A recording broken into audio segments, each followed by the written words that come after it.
வணக்கம் நேயர்களே, அனைவருக்கும் என்னுடைய இனிய வணக்கம். குரு வக்ர பயிற்சி பலன்கள் 2024 ரிஷபராசி அன்பர்களுக்கு. தொடர்ந்து நம்முடைய தமிழ் சூரி சிவம் யூடியூப் சேனலுக்கு ஆதரவு கொடுத்து வரக்கூடிய என்னுடைய நிகழ்வுகளை பார்த்து கொண்டிருக்கக்கூடிய ஆயிரக்கணக்கான சப்ஸ்கிரைபர்களுக்கு என்னுடைய பணிவான வணக்கம். தொடர்ந்து நீங்கள் நம்ம சேனலை பாருங்கள். தொடர்ந்து நல்ல வீடியோக்கள்லாம் நான் கொடுக்க ரெடியாக இருக்கேன். இன்றைக்கி நம்ம பார்க்கக்கூடியது குரு வக்ர பயிற்சி பலன்கள். அதாவது ஜாதகத்தில் பொறுத்தளவில் நமக்கு குரு பகவான் ஒரு நன்மை தரக்கூடிய ஒரு கிரகமாக இருக்கார். ஒரு ஜாதகத்தில் குரு பார்க்க கோடி நன்மை. அந்த குரு பகவான் மட்டும்தான் ஒருவருக்கு அநேக கோடி நன்மைகளை செய்ய முடியும். ஆனால் ரிஷப ராசிக்காரர்களுக்கும் துலா ராசிக்காரர்களுக்கும் குரு கெட்டவராக இருக்கிறார். அவர்களுக்கு வாழ்க்கையில் எல்லா விதமான நன்மைகளையும் நடக்க விடாமல் தடுக்கக்கூடியவர் இந்த குரு பகவான். காரணம், ரிஷப ராசிக்கு பொறுத்தளவில் அவர் அஷ்டமாதிபதியாக மாறுகிறார். அதனால் ஜாதகத்தில் பொறுத்தளவில் ரிஷபராசியில் சந்திரன் உச்சமடைகிறார்.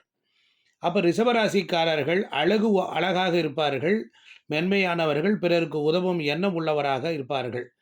இவர்களுக்கு இந்த குரு பகவான் ஜென்ம குருவாக வருகிறார். அதாவது ஜாதகத்தில் பொறுத்தளவில் மே மாதத்தில் இருந்து குரு பயிற்சியாகி மேசத்திலிருந்து ரிஷபத்துக்கு வந்தார். ரிஷபத்தில் இப்பொழுது மிருகசீரிஷ நட்சத்திரத்தில் டிராவல் பண்ணி கொண்டிருக்கிறார்.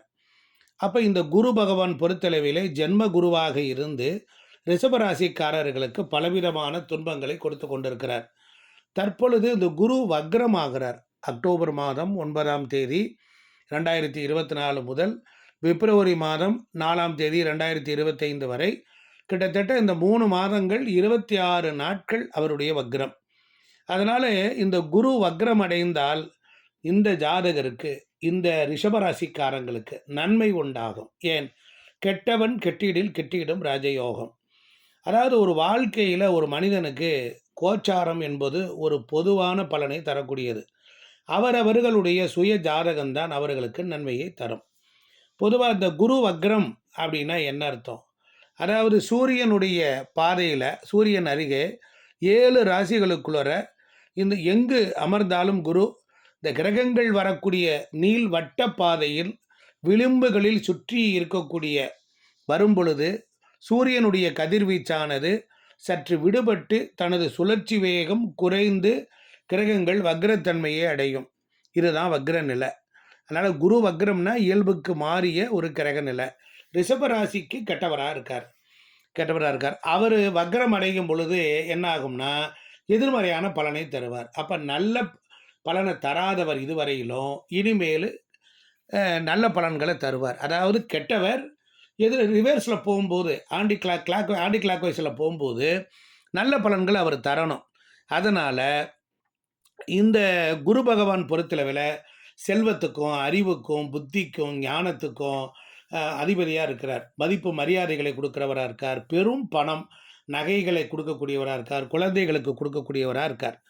இப்படிப்பட்ட இந்த குரு பகவான் வக்ரம் அடைகிற காலத்தில் ரிஷபராசிக்காரங்களுக்கு அநேகமான நன்மைகள் எல்லாம் ஜாக்பேட் மாதிரி அடிக்கும். ஒன்று, இப்போ இந்த குரு வக்ரத்தில் என்ன நடக்கும்னு பார்ப்போம். அதாவது இந்த கொஞ்ச காலமாக படாத பாடுபட்டிருப்பீங்க. நிறைய ஹெல்த் ப்ராப்ளங்கள் வந்திருக்கும். சில நேரங்களில் யோசிக்காமல் சில செயல்களை செஞ்சுருப்பீங்க.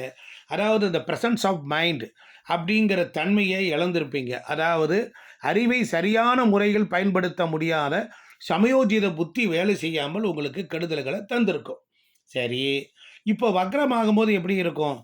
அதனால் இந்த ஜாதகருக்கு பொறுத்தளவில் இப்போ அவருடைய பார்வை உங்களுக்கு பூர்வ புண்ணியஸ்தானம் பஞ்சமஸ்தானத்தில் விழுந்தது. உங்களுக்கு சில பேர் கல்யாணமாகி குழந்தை பாக்கியம் இல்லாதவர்களுக்கு இந்த குருவின் மாறுபட்ட எதிர்மறை பலன் காரணமாக குழந்தை பாக்கியங்கள் கிடைப்பதற்கு வாய்ப்புகள் உண்டு. ஒன்று, ஏன்னா ஆண்டி கிளாக் வைஸில் வரனால வக்ரம். அவர் விரோதியாக இருக்கிறாரு. இப்போ விரோதியை என்ன பண்ணுறாரு? நன்மை செய்யக்கூடியவராக அவருடைய பார்வையில் அவருடைய தன்மை, அவருடைய போகிற இடம், இது மூலியமாக பார்வையில் பொறைன்னு ரொம்ப நாளைக்கு அப்புறம் நல்லது செஞ்சுட்டு போயிடுவார். ரொம்ப வருஷமாக குழந்தை பாக்கியம் இல்லாதவங்களுக்கு குழந்தை பாக்கியத்தை அவர் கொடுத்துருவார்.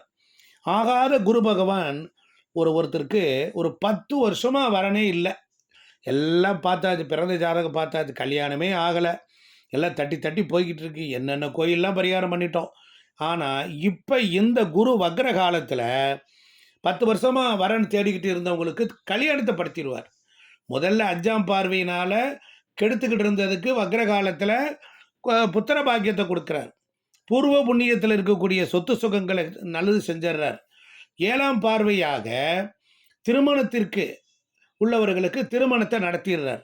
அப்போ இது எல்லாமே கண்டிப்பாக நடக்கும். பிறந்த ஜாதகம் 70% வாய்ப்பு கொடுக்கணும். இப்போ இருக்கக்கூடிய கோச்சாரம் ஒரு 15லேருந்து 20%.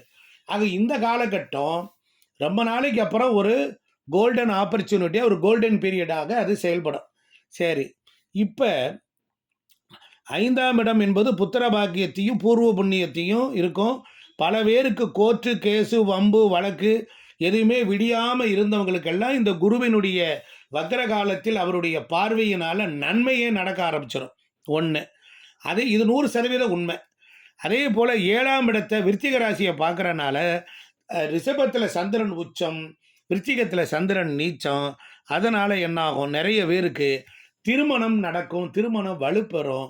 திருமணத்தை நடத்த முடியாமல் இருந்தவங்க, பிரிஞ்சு இருந்தவங்க, கணவன் மனைவி எல்லாம் ஒன்று சேரக்கூடிய வாய்ப்புகளை எல்லாம் இதை ஏற்படுத்தி கொடுத்துரும். அடுத்தாப்பில் பாருங்கள், 9ஆம் பார்வை மகர ராசி. அப்பாவுக்கும் மகளுக்கும் உள்ள உறவுகளில் வலுக்க ஆரம்பிச்சிடும், நன்மைகள் நடக்க ஆரம்பிச்சிடும். யார் கெடுக்கிறாரோ அவரே ரிவர்ஸில் போகும்போது பலன்கள் எல்லாம் மாறிக்கும். அதே போல் ஒருத்தருக்கு புதிய வேலை வாய்ப்புகள்லாம் கிடைக்கும். மிகச் சரியான முறையில் இந்த காலகட்டத்தில் கண்டிப்பாக நடக்கும். தொழில்கள் வெகு சிறப்பாக வெற்றி அடைவதற்குரிய வாய்ப்புகள் எல்லாம் 100% உண்டாகும். இப்போ ஒரு சிலருக்கு வெளிநாடு, வெளி வேலைகள், வெளி மாநிலங்களில் போகக்கூடிய வாய்ப்புகள் எல்லாமே உண்டாகும். இந்த காலகட்டத்தில் உங்களுக்கு மாறுபட்ட பலன்கள் நடக்கிறதுக்குரிய வாய்ப்புகள் எல்லாம் உண்டு. பொதுவாக குருவினுடைய இந்த அனுகூலத்தை நீங்கள் தக்க வச்சுக்கணும் அப்படின்னா, குருவுக்குரிய காயத்ரி மந்திரத்தை ஒரு நாளைக்கு 108 தடவை சொல்லி வரலாம். வியாழக்கிழமை பாஸ்டிங் விரதம் இருக்கலாம். பரிகாரம்னா குரு பகவானுக்கு காயத்ரி மந்திரம் போடலாம். முதல்ல அதே போல பௌர்ணமி தோறும் தீபகி சத்யநாராயண பூஜை விரதம் இருக்கலாம். அதனால குருவின் மாதிரி குருவினுடைய கவசம். அதே போல இன்னொரு பெரிய விஷயம், டெய்லி 21 உங்களுக்கு சொல்லி வந்தீங்கன்னா நன்மை உண்டு. குருவினுடைய கோவில். இரண்டாவது, இப்ப தட்சிணாமூர்த்தியினுடைய தட்சிணாமூர்த்தீஸ்வரர் கோயில் நீங்கள் அபிஷேக ஆராதனை செய்ய வியாழக்கிழமை தோறும் விரதம் இருத்தல், குரு கவசம், மஞ்சள் ஆடை வஸ்திரங்களை சாற்றி சுண்டல் கடலை மாலை வெள்ளி எங்கி போடும் பொழுது ஒரு வகையில் நீங்கள் பிரச்சனைகள் உங்களை தப்பித்துக் குருஸ்தலம். மூன்றாவது, மயிலாடுதுறையில் இருக்கக்கூடிய ஆபத் சகாயேஸ்வரர் கோயிலுக்கு, தென்குடி திட்டை என்கிற அந்த குருஸ்தலத்திற்கு, வசிஷ்டேஸ்வரர் ஆலயத்திற்கு சென்று வந்தால் வெற்றி உண்டாகும். அதே போல கெடுதலை நீங்கள் சோழவந்தானுக்கு அருகில் இருக்கக்கூடிய குருவித்துறை என்ற புண்ணிய சேத்திரத்திற்கும் போய் வரலாம். சிவகங்கை மாவட்டத்தில் இருக்கக்கூடிய பட்டமங்கலம் என்கிற புண்ணியச்சேத்திரத்திலே வெள்ளி அங்கி தட்சிணாமூர்த்தி பெருமாளையும் நிறைய விஷயங்கள் சேவித்து வந்தால் வெற்றி உண்டாகும். உங்கள் ஆதரவு. வீடியோ பிடிச்சிருந்தா லைக் பண்ணுங்க, ஷேர் பண்ணுங்க, சப்ஸ்கிரைப் பண்ணுங்க. நன்றி.